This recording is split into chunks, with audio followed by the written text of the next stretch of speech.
आज इस वीडियो में हम डिस्कस करने वाले हैं कि अगर आप अपडेटेड रिटर्न फाइल करना चाहते हैं आईटीआर 2 फाइल करके तो कैसे फाइल करेंगे, स्टेप बाय स्टेप प्रोसेस क्या है। ठीक है, इस वीडियो में बेसिकली हम salary income, capital gain income, house property income, other source income, ये सारे इनकम्स हैं।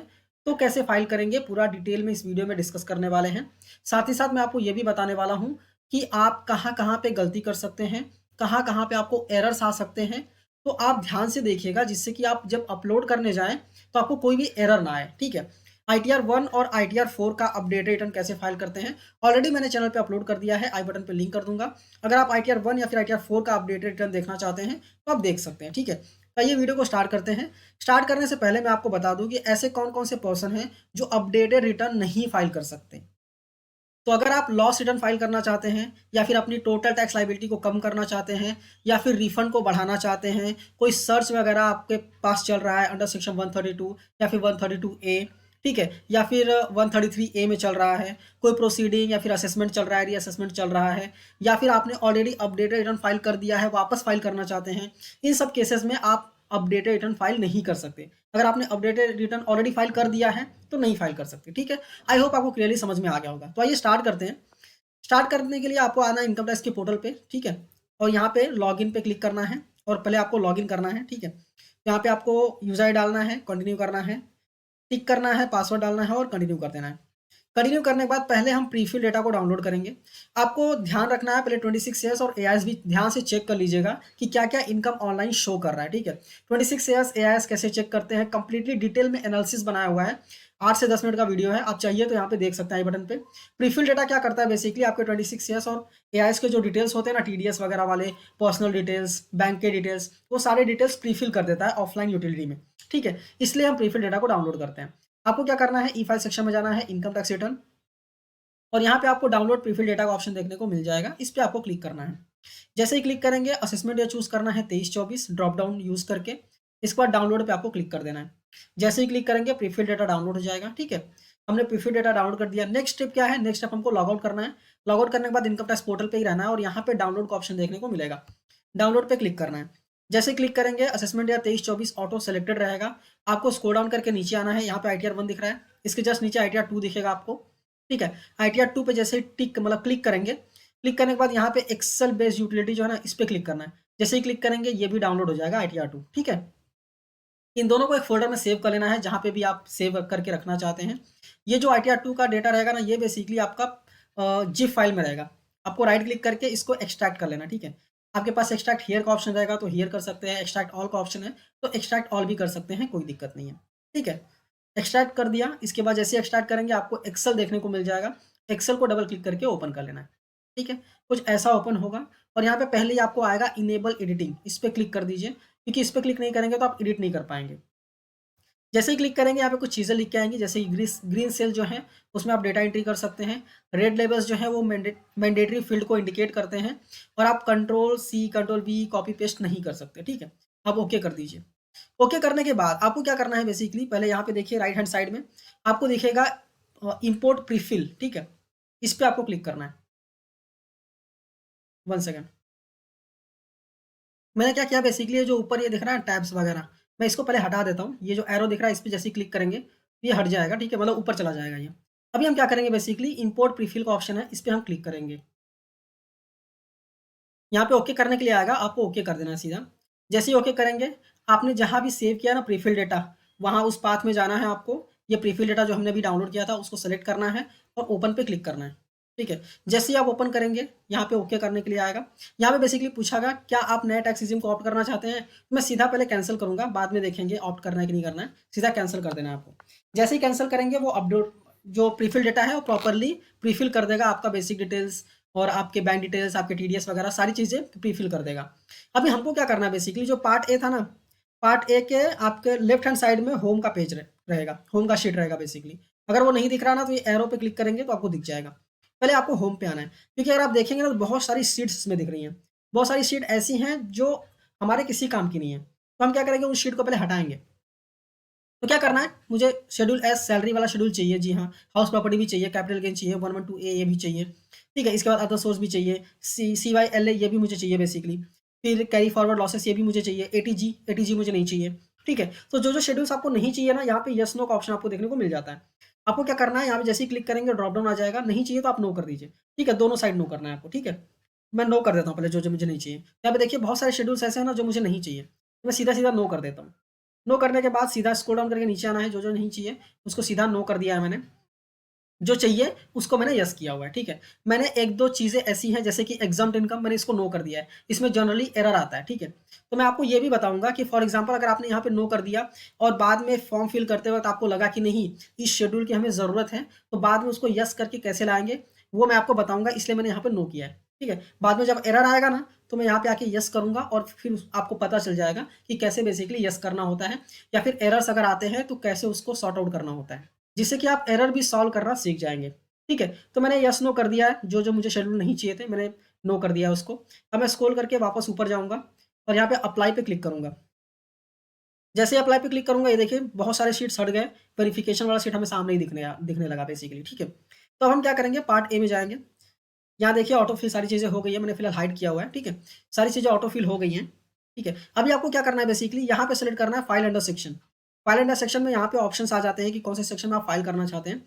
तो मैं वर्थ 139.8 ए में फाइल करना चाहता हूँ, लास्ट वाला, ठीक है? लास्ट वाला आपको सेलेक्ट कर लेना है। जैसे ही सेलेक्ट करेंगे एक नया टैब एंटर हो जाता है, मतलब एक नया शीट बेसिकली ऐड हो जाती है। वो आप देख सकते हैं 139.8 ए। इसमें हमें अपडेटेड रिटर्न के डिटेल्स फिल करने होते हैं। ठीक है? इसके बाद आता है कि आप रेसिडेंशियल स्टेटस क्या है? मैं फ़िलहाल रेसिडेंट पर्सन्स के लिए बना रहा हूँ। अगर आप एनआरआई हैं, नॉन रेसिडेंट हैं और आप चाहते हैं कि एनआरआई के लिए भी बनाएँ, तो आप मुझे स्पेसिफिकली आप कमेंट कर सकते हैं। ठीक है? फ़िलहाल यहाँ पे आपको रेसिडेंट सेलेक्ट करना है, फर्स्ट वाला ऑप्शन। ठीक है? सेलेक्ट करने के बाद नीचे आता है कंडीशंस फॉर रेसिडेंशियल स्टेटस, इस पे सेलेक्ट करना है। सेलेक्ट करने के बाद फर्स्ट वाला ऑप्शन चूज़ करना है that you were in India for 182 days. ठीक है? इसके बाद आता है कि क्या आप न्यू टैक्स रेजिम ऑप्ट करना चाहते हैं? तो सीधा आपको नो करना है। ठीक है? कि हम ऑप्ट नहीं करना चाहते, ठीक है? स्क्रॉल डाउन करके नीचे आना है, जैसे ही नीचे आएँगे, तो यहाँ पे आपका आधार नंबर दिख जाएगा। इसके बाद बहुत सारी चीज़ें नो ही रहती हैं, जैसे ये वाला नो रहेगा, ये भी नो रहेगा, कोई दिक्कत नहीं है, वैसे ही रहने दीजिए। उसके बाद आता है कि क्या ये रिटर्न फाइल कर रहा है कोई रिप्रेजेंटेटिव एसएससी? तो आपको यहाँ पे ड्रॉप डाउन करके नो करना है, ठीक है? नो करने के बाद यहाँ पे पूछा जाता है कि क्या आप डायरेक्टर हैं किसी कंपनी में? प्रीवियस ईयर में क्या आप किसी कंपनी में डायरेक्टर थे? अगर थे, तो येस कीजिए यहाँ पे और फिर कंपनी के डिटेल्स को डालिए। अगर नहीं है तो सीधा नो कर दीजिए। फिर नीचे क्वेश्चन आता है कि क्या आपके पास कोई अनलिस्टेड शेयर्स है क्या? प्रीवियस साल में कोई अनलिस्टेड शेयर था क्या? अगर था तो येस कीजिए और शेयर्स की डिटेल डालिए कि कौन सी कंपनी का शेयर था, कितना शेयर था, ओपनिंग कितना था, क्लोजिंग कितना था, सारी चीज़ें आपको यहाँ पे डालनी पड़ेंगी। बट अगर नहीं है तो सीधा आपको नो कर देना है, ठीक है? उसके बाद स्क्रॉल करके वापस ऊपर जाएँगे और यहाँ पे हमें वैलिडेट का ऑप्शन दिखेगा राइट हैंड साइड में। वैलिडेट पे क्लिक करेंगे, जनरल शीट ओके है, कोई दिक्कत नहीं है, ठीक है? अब हम ओके करके आएँगे सेकंड वाली शीट में जो कि है 139.8 ए अपडेटेड रिटर्न वाली शीट। इस शेड में भी आपका बेसिकली पैन कार्ड, नेम ये सारी चीज़ें ऑटो फिल हो जाएँगी क्योंकि हमने ऑटो फिल जो प्री-फिल डेटा है उन्हें इम्पोर्ट कर लिया है। पहला पूछता है कि क्या आपने प्रीवियसली रिटर्न फाइल किया था?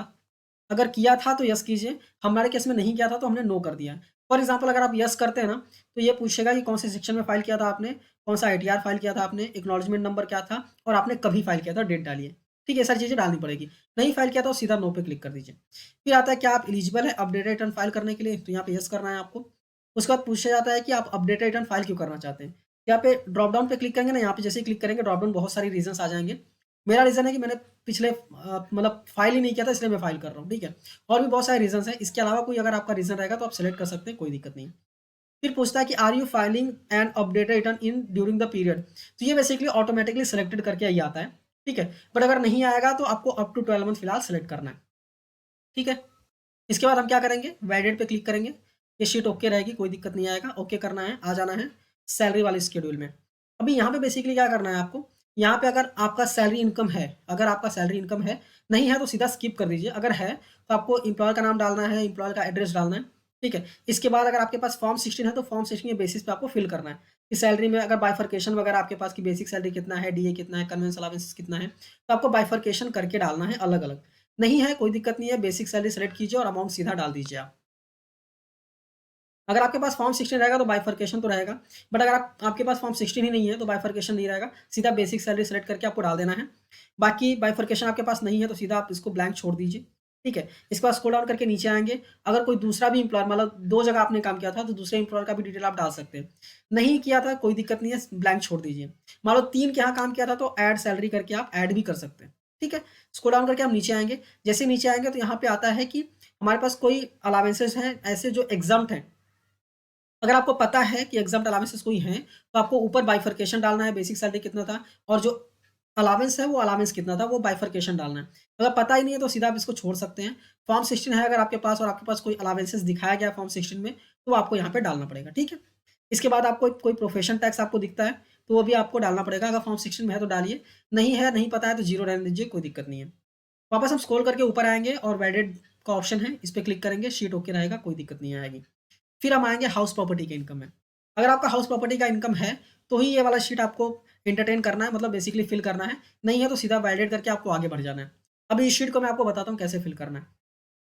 मान लीजिए अगर आपके पास कोई प्रॉपर्टी है, ठीक है, तो अगर सेल्फ ऑक्यूपाइड प्रॉपर्टी है तो भी आपको प्रॉपर्टी के डिटेल तो डालने पड़ेंगे। प्रॉपर्टी का एड्रेस क्या है, प्रॉपर्टी का बेसिकली ओनर कौन है, आप हैं, स्पाउस है, माइनर है। इसके बाद प्रॉपर्टी को ओन तो नहीं है, मतलब ज्वाइंट में तो नहीं है, अगर ज्वाइंट में है तो यस कीजिए और को ओनर का डिटेल डालिए, कितना परसेंटेज है आपका शेयर, वो सारी चीज़ आपको डालनी पड़ेंगी। इसके बाद आता है कि टाइप ऑफ हाउस प्रॉपर्टी क्या है। यहाँ पे सेलेक्ट का ऑप्शन है, इस पर जैसे ही क्लिक करेंगे, ठीक है, तो जैसे ही क्लिक करेंगे आप तो आप तीन ऑप्शन मिलेंगे आपको basically, self occupied, let out and dim let out.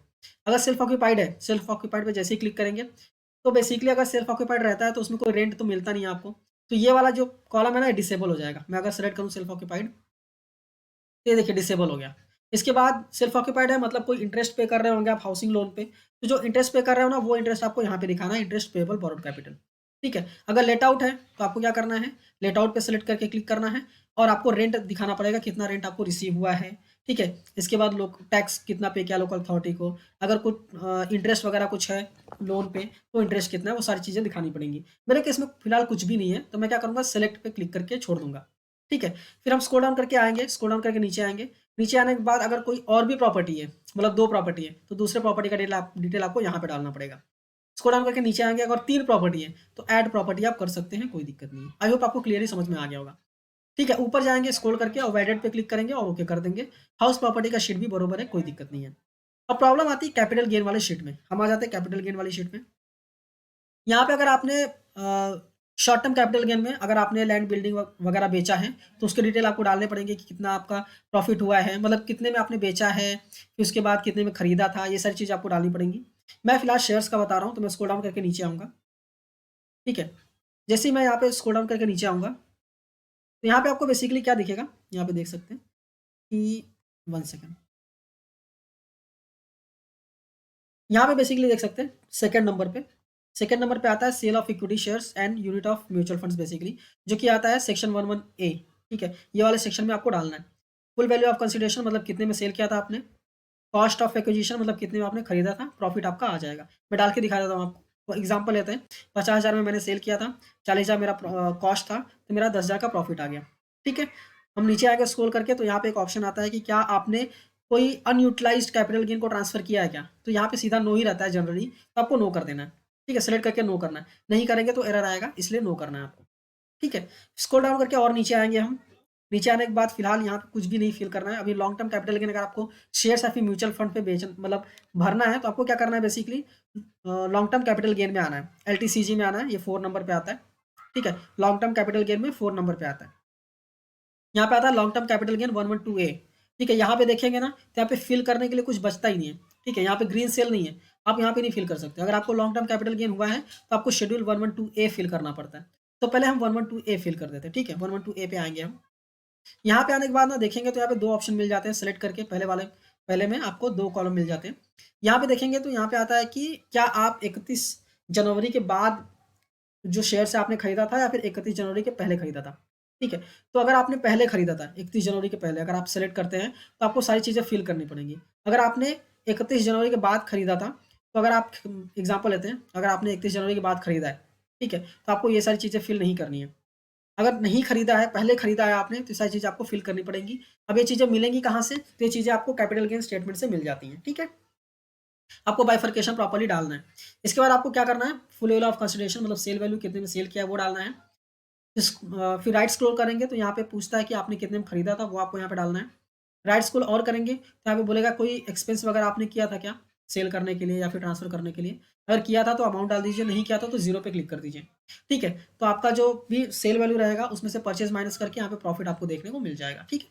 वैसे ही आपको अलग-अलग अगर यूनिट्स हैं तो आपको अलग-अलग कॉलम में डालना है। उसके बाद आप एडिट पे जैसे ही क्लिक करेंगे, शीट सिंपल है, कोई दिक्कत नहीं आती है, ओके कर देना है। फिर जैसे हम कैपिटल गेन में जाएँगे ना, ये देखिए ये ऑटोमैटिकली 30,000 ऑटोमैटिकली ये प्रीफिल हो जाता है, जैसे ही आप 112A वाला शेड्यूल भर देते हैं। ठीक है? इसके बाद हमें क्या करना है, स्क्रॉल डाउन करके नीचे आएँगे। जैसे ही नीचे आएँगे तो सेम यहाँ पे वापस लॉन्ग टर्म कैपिटल गेन के लिए भी पूछता है कि क्या आपने कोई अनयूटिलाइज्ड कैपिटल गेन को ट्रांसफर किया है क्या? सीधा नो करना है आपको। ठीक है? नो करके सीधा नीचे आ जाना है एकदम, एकदम नीचे आएँगे तो यहाँ पे बाइफरकेशन डालना पड़ता है कैपिटल गेन का। Short term capital gain, long term capital gain. Short term capital gain basically यहाँ पे 15% वाले में आपको डालना पड़ेगा। क्वार्टर वाइज़ बाइफरकेशन आपको डालना पड़ेगा। मैंने फिलहाल लास्ट क्वार्टर में डाल दिया है, बट आपको क्वार्टर वाइज़ बाइफरकेशन डालना पड़ेगा। आप डेट वाइज़ फ़िल्टर कर सकते हैं और उसके हिसाब से यहाँ पे क्वार्टर वाइज बेसिकली आप डाल सकते हैं। इसके बाद आपको लॉन्ग टर्म कैपिटल गेन भी सेम ऐसे ही डालना है। ठीक है? डालने के बाद आपको अब स्क्रॉल करके एकदम ऊपर जाना है। जैसे आप एडिट पे क्लिक करेंगे, ये शीट ओके हो जाएगी, ठीक है? बट यहाँ पे क्या बोल रहा है, यहाँ पे बोल रहा है कि बीएफएलए वाला जो शेड्यूल है, ठीक है? उसमें ये जो 3-7 यहाँ पे 30,000 होना चाहिए, मतलब इक्वल होना चाहिए। तो अगर हम देखें ना बीएफएलए वाला शेड्यूल, यहाँ पे जाके देख लेते हैं। जैसे ही यहाँ पे देखेंगे ना, ये देखिए 30,000 आ गया है, कोई दिक्कत नहीं है। ठीक है? हम स्क्रॉल करके इसको ऊपर करेंगे और इसको वैलिडेट करेंगे तो ओके ही रहेगा। उसके बाद कैलकुलेट सेट ऑफ भी कर सकते हैं, कोई दिक्कत नहीं है, ठीक है? जैसे ही ओके करेंगे, ओके करने के बाद वापस कैपिटल गेन वाले शेड्यूल में आते हैं और यहाँ पे जैसे ही वैलिडेट करेंगे इसको, ये शीट ओके हो जाएगी, कोई दिक्कत नहीं आएगी, ठीक है? अभी इसके बाद हम देख लेते हैं वीडीए वाला, वर्चुअल डिजिटल एसेट्स। अगर आपने बेचा हुआ है तो आपको कभी खरीदा था वो भी डालना है, कभी बेचा था वो डालना है, कौन से हेड्स में आप कैपिटल गेन करना चाहते हैं। बेसिकली कैपिटल गेन में ही करते हैं हम, ठीक है? कितने में खरीदा था, कितने में बेचा था, प्रॉफिट, ठीक है?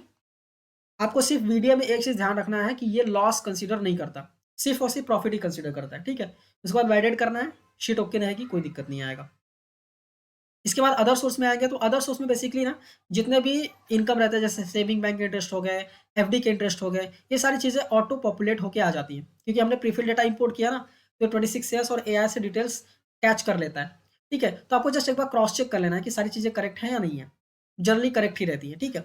तो मेरा सेविंग बैंक का इंटरेस्ट है 2421, जो कि यहाँ पे आ गया है। इसके बाद अगर आपका कोई डिविडेंड वगैरह इनकम रहेगा तो आपको यहाँ पे डालना पड़ेगा, ठीक है? डिविडेंड इनकम आपको डालना पड़ेगा। अभी वो कैसे डालेंगे, तो बेसिकली जैसे ही स्क्रॉल डाउन करके आप नीचे आएँगे, तो यहाँ पे ना आपको बाइफरकेशन डालना पड़ता है अदर सोर्स का, डिविडेंड इनकम का। तो यहाँ पे आपको डिविडेंड इनकम का बाइफरकेशन प्रॉपर्ली डालना पड़ेगा, ठीक है? आई होप आपको ये क्लियरली आ गया होगा। ये सवाल आता है कहाँ डालना है, तो ये रहा ना सेकंड नंबर पे, डिविडेंड इनकम। यहाँ पे आपको क्वार्टर वाइज़ बाइफरकेशन सही से डालना पड़ता है, ठीक है? आई होप आपको क्लियर समझ में आ गया होगा। वापस आपको स्क्रॉल करके ऊपर जाना है, ये शीट ओके ही रहती है, कोई दिक्कत नहीं आता है। वैलिडेट पे क्लिक करना है और ओके कर देना है। जैसे ही ओके करेंगे, वापस हम सीएफएल वाले में जाएँगे। कैरी फॉरवर्ड कोई लॉसेस वगैरह है तो वो आपको यहाँ पे फिल करना है। हालाँकि आप फॉरवर्ड तो नहीं कर सकते, बट आप चाहें तो फिल कर सकते हैं, कोई दिक्कत नहीं है। वैलिडेट पे क्लिक करना है और ओके पे क्लिक कर देना है। सेक्शन 80G की बात करें, अगर आपने कोई डोनेशन किया हुआ है, ठीक है? तो डोनेशन की डिटेल आप यहाँ पे फिल कर सकते हैं। अगर आपके पास रिसिप्ट है डोनेशन की, तो रिसिप्ट के बेसिस पे सारी चीज़ें यहाँ पे आप फिल कर सकते हैं। नहीं है तो सीधा वैलिडेट पे क्लिक करके ओके कर दीजिए और शीट ओके हो जाएगी, कोई दिक्कत नहीं आएगी। इसके बाद हम क्या करेंगे, 80D पे आएँगे, सेक्शन 80D। सेक्शन 80D में क्या होता है बेसिकली, अगर आपने कुछ मेडिक्लेम वगैरह लिया हुआ है, खुद के लिए या फिर पेरेंट्स के लिए, तो उसके डिटेल्स आप यहाँ पे डाल के डिडक्शन ले सकते हैं। 80D में बेसिकली पहले पूछता है कि क्या आप या फिर आपकी फैमिली पेरेंट्स को छोड़ के सीनियर सिटीज़न है क्या? अगर सीनियर सिटीज़न है और आपने हेल्थ इंश्योरेंस लिया है, तो येस कीजिए और हेल्थ इंश्योरेंस के डिटेल्स आप यहाँ पे डाल दीजिए। मेडिकल एक्सपेंस का भी आप एक्सपेंडिचर जो करते हैं, उसका भी डिडक्शन आप ले सकते हैं। अगर सीनियर सिटीज़न नहीं है, तो नो कीजिए और हेल्थ हेल्थ चेकअप वगैरह कुछ है तो आप डाल दीजिए। अगर कुछ भी नहीं है, कुछ करना ही नहीं है क्लेम, तो सीधा नो क्लेमिंग पे क्लिक कर देना है। ठीक है? सेम पेरेंट्स के लिए भी सेम करना है आपको। इसके बाद आपको क्या करना है, वैलिडेट पे क्लिक करना है, शीट ओके रहती है, कोई दिक्कत नहीं आता। 80 अभी हम करेंगे 80GG, अगर आपको देखना है तो ये बेसिकली ये भी डोनेशन का ही रहता है। अगर आपने डोनेशन किया है तो उसके डिटेल्स डालने हैं, अदरवाइज़ आप स्किप कर सकते हैं। इसके बाद आता है 6 डिडक्शन, जिसमें 80C के डिडक्शंस आपको देखने को मिल जाते हैं। ठीक है? 80C, 80E ये सारे डिडक्शंस आपको देखने को मिल जाते हैं। अगर आपके पास डिडक्शंस हैं ये सब, तो आप डिडक्शंस डाल दीजिए, कोई दिक्कत नहीं है। बट नहीं है तो आप स्किप भी कर सकते हैं। मेरे पास एक डिडक्शन है 80TTA का, जो कि मेरे पास सेविंग बैंक इंटरेस्ट था, वो मैं यहाँ पे डाल दूँगा और सीधा वैलिडेट पे क्लिक करूँगा और ये शीट ओके रहेगी, कोई दिक्कत नहीं आएगी। इसके बाद हम आएँगे एएमटी, ठीक है? ये बेसिकली इसमें कुछ करना नहीं रहता, सीधा वैलिडेट पे क्लिक कीजिए, ओके कर दीजिए। इसके बाद हम आएँगे आईटी वाले शेड्यूल में। यहाँ पे बेसिकली टैक्सेस जो पे करते हैं ना, वो यहाँ पे आता है। बट अपडेटेड रिटर्न में आपको क्या करना पड़ता है, जो आपने टैक्सेस पे किया ना अपडेटेड रिटर्न फाइल करते वक़्त, वो टैक्सेस पेड के डिटेल्स आपको यहाँ पे नहीं डालने होते। कहाँ पे डालने होते हैं, वो मैं आपको बताऊँगा। वही चीज़ें यहाँ पे लिखा हुआ है। आप सीधा ओके कर दीजिए और इसको भी आपको वैलिडेट करके ओके करा लेना है। इसके बाद टीडीएस वाले शेड्यूल में आते हैं। टीडीएस वाले शेड्यूल में ना एक गलती हो सकती है, मतलब एक एरर आ सकता है, गलती नहीं एरर बोल सकते हैं। अभी एरर क्या आ सकता है, आपको क्या करना है, ठीक है, ये बोल रहा है कि आप वेरीफाई कर लीजिए, ओके कर दीजिए आप। जैसे ओके करेंगे ना, तो यहाँ पे आपको ध्यान देना है कि अगर आपका कोई टीडीएस नहीं है ना, तो यहाँ पे सारी चीज़ें सेलेक्ट सेलेक्ट ऐसा रहना चाहिए। ठीक है, अगर सेलेक्ट नहीं रहेगी, जैसा कि देखिए यहाँ पे सेल्फ करके आया है, ये नहीं रहना चाहिए क्योंकि कुछ तो है ही नहीं। यहाँ पे आपको सेलेक्ट करना पड़ेगा, नहीं करेंगे और वैलिडेट पे क्लिक करेंगे तो एरर आएगा। देखिए एरर आ गया, ठीक है, TDS2 यहाँ पे एरर है, TDS2 ये रहा ना। तो आपको क्या करना है, ओके करना है और इसको ना सेलेक्ट पे क्लिक कर देना है। जैसे सेलेक्ट पे क्लिक करेंगे, ये रहा सेलेक्ट हो गया। अब आप वैलिडेट करेंगे तो ओके आएगा, ठीक है। ये एरर नॉर्मली लोग नहीं देख पाते हैं, इसलिए मैंने यहाँ पे बता दिया आपको। इसके बाद नेक्स्ट शीट पे आप आएँगे तो यहाँ पे सारी चीज़ें ऑटो फिल ही रहती हैं, आपको स्क्रॉल डाउन करके नीचे जाना है, ठीक है, और नीचे जाइए। नीचे जाने के बाद यहाँ पे भी कुछ भरने की ज़रूरत नहीं है, आपका बैंक डिटेल यहाँ पे देखने को मिल जाता है और स्क्रॉल करके नीचे जाना है। जैसे नीचे जाएँगे यहाँ पे पूछता है कोई बेनिफिशियल ओनर वगैरह कुछ है क्या? तो जनरली नहीं रहता है, तो सीधा आपको नो पे क्लिक कर देना है, ठीक है? स्क्रॉल डाउन करके नो कर देना है। स्क्रॉल करके वापस ऊपर जाना है और ये शीट को जब वैलिडेट करेंगे तो शीट ओके रहती है, कोई दिक्कत नहीं आती। इसके बाद हम करेंगे पार्ट बी एटीआई, ठीक है। पार्ट बी एटीआई में आपको क्या करना है बेसिकली, यहाँ पे इंपॉर्टेंट है, आपको हेड्स ऑफ इनकम दिखाने पड़ेंगे कि आपने एडिशनल इनकम कितना दिखाया है। तो मैंने मैंने पहले तो फाइल किया नहीं था, तो मैंने सैलरी में 4 लाख रुपए दिखाए हैं, मेरा कैपिटल गेन 40,000 रुपये का हुआ है, तो मैं यहाँ पे डाल दूंगा, ठीक है। इसके आपका कोई दूसरा इनकम भी रहेगा तो आप यहाँ पे डाल सकते हैं, कोई दिक्कत नहीं है। अदर सोर्स वो भी आप डाल सकते हैं क्योंकि अदर सोर्स का आपका इनकम है, ठीक है। इसके बाद स्क्रॉल डाउन करके नीचे आएंगे तो यहाँ पे जो आप टैक्सेस भरेंगे ना अपडेटेड रिटर्न के लिए 140B में, ये आपको टैक्सेस के डिटेल्स यहाँ पे डालने पड़ेंगे, ठीक है। आई होप आपको क्लियरली समझ में आ गया होगा। इसको जैसे आप वैलिडेट करने जाएंगे तो यहाँ पे एरर आएगा, ठीक है। ये एरर इसलिए आएगा क्योंकि हमने अभी तक कैलकुलेट टैक्स क्लिक नहीं किया है, ठीक है। तो इसको एरर को रहने दीजिए और हम क्या करेंगे, वेरिफिकेशन वाली शीट में जाते हैं ओके करके। यहाँ पे कुछ नहीं करना होता है, सीधा वैलिडेट पे क्लिक कीजिए, ओके कर दीजिए, बात खत्म, ठीक है। अब हम आएंगे पार्ट बी, टोटल इनकम का जो पार्ट बी है ना, यहाँ पे आएंगे, ठीक है। पार्ट बी टीआई वाला जो शेड्यूल है ना, इसमें आएंगे। यहाँ पे आने के बाद अब हमें करना है कैलकुलेट टैक्स। कैलकुलेट टैक्स पे जैसे ही क्लिक करेंगे, अब ये देखो एरर आ गया। एरर क्या आ गया, एग्जम्प्ट इनकम का एरर है। अब हमें क्या करना पड़ेगा, एग्जम्प्ट इनकम का शीट तो हमने सेलेक्ट नहीं किया है, हम क्या करेंगे, ओके करेंगे। ये मैंने इसीलिए छोड़ा था ताकि आपको पता चले कि कैसे ऐड करते हैं। हम आ जाएंगे होम पे और हम एग्जाम इनकम वाला जो शेड्यूल है 18 नंबर पे, उसको जाके यस करेंगे, ठीक है। दोनों को यस करेंगे, यहाँ पे भी यहाँ पे भी। यस करने के बाद जैसे स्क्रॉल करके ऊपर जाएंगे और अप्लाई पे क्लिक करेंगे, यहाँ पे देखिए एग्जाम इनकम ऐड हो जाएगा, ठीक है। तो हम एग्जाम इनकम पे अभी आ जाएंगे। अभी यहाँ पे एरर क्या आता है, यहाँ पे देखिए ये पूरा ब्लैंक है, जबकि यहाँ पे सेलेक्ट सेलेक्ट होना चाहिए क्योंकि यहाँ पे कुछ तो है नहीं। यहाँ पे देखिए एनी अदर करके आ रहा है, बट यहाँ पे सेलेक्ट ही रहना चाहिए क्योंकि कुछ भी नहीं है मेरे पास। तो मैं जैसे ही वैलिडेट पे क्लिक करूंगा ना, देखिए मैं क्या करता हूँ बेसिकली, पहले सेलेक्ट सेलेक्ट ही कर लेता हूँ। मैं इस पे क्लिक करूँगा और इसको सेलेक्ट पे क्लिक कर दूँगा। वैसे इसको भी और इसको भी कर दूँगा, ठीक है। करने के बाद अब हम क्या करेंगे, वैलिडेट पे क्लिक करेंगे। जैसे क्लिक करेंगे एग्जैक्ट इनकम का शेड्यूल भी ओके हो जाएगा, कोई दिक्कत नहीं है, ठीक है। अब वापस से हम आएँगे पार्ट बी TTI पे और वापस कैलकुलेट टैक्स पे क्लिक करेंगे। जैसे ही क्लिक करेंगे कैलकुलेट करेगा और अब कोई भी एरर नहीं आनी चाहिए क्योंकि सारी चीज़ें आपने प्रॉपर्ली फिल कर दी हैं। अब आप देखिए वापस हम आएँगे ना पार्ट बी ATI पे, यहाँ पे देखिए कैलकुलेशन हो गया, 1000 रुपये की लेट फीस आ गई है, मतलब टैक्स ड्यू आ गया है। हम क्या करेंगे, टैक्स जो हमने पे किया 1000 रुपये का वो यहाँ पे फिल कर देंगे, BSR code, date of deposit, challan number and amount. जैसे ही फिल करेंगे देखिए टैक्स ड्यू 0 हो गया। अब अगर आप इसे जाके वैलिडेट करेंगे तो ये वैलिड हो जाएगा, कोई दिक्कत नहीं आएगी, ठीक है। ओके करने के बाद वापस हम पार्ट बी TTI पे आएंगे और यहाँ पे अब हम क्या करेंगे, जनरेट जेएसओन। जैसे ही जनरेट जेएसओन पे क्लिक करेंगे, ठीक है, ये पूछता है कि कंप्यूट सेट ऑफ करना है आपको CYLA BFLA में, जैसा कि मैंने आपको बताया कि कंप्यूट सेट ऑफ करना होता है आपको, आप कर दीजिएगा, ठीक है। उसके बाद ओके करना है आपको। ओके करने के बाद जैसे ही वापस आप देखेंगे तो एक नया समरी वाला शीट ओपन हो जाएगा जहाँ पे आपका जेसॉन सेव रहेगा। यहाँ पे आपको सेव पे क्लिक करना है। हम पहले ओके करेंगे, ओके करने के बाद सेव जेसॉन पे क्लिक करेंगे। जैसे ही क्लिक करेंगे ये बताएगा कि आपका जेसॉन जो है वो सेव हो चुका है। ये सेव कहाँ पे होता है, ये वहीं पे सेव होता है जहाँ पे आपने ये एक्सेल सेव किया हुआ है जो अभी आप प्रिपेयर कर रहे हैं, ठीक है। ओके करना है, आ जाना इनकम टैक्स के पोर्टल पे, लॉगिन करके आना है ई फाइल सेक्शन में, income tax return file, income tax return पे क्लिक करना है। जैसे क्लिक करेंगे यहाँ पे असेसमेंट ईयर चूज करना है। जैसे असेसमेंट ईयर चूज करेंगे यहाँ पे फाइलिंग टाइप पूछेगा, आपको अपडेटेड रिटर्न सेलेक्ट करना है, इसको नो कर देना है 44AB को। इसके बाद यहाँ पे ITR2 सेलेक्ट करना है और कंटिन्यू पे क्लिक करना है। जैसे ही क्लिक करेंगे ये बताएगा कंडीशन है अपडेटेड रिटर्न फाइल करने का, जो कि हम ऑलरेडी पढ़ चुके हैं, हम ओके कर देंगे। ओके करने के बाद वापस अटैच फाइल पे क्लिक करना है।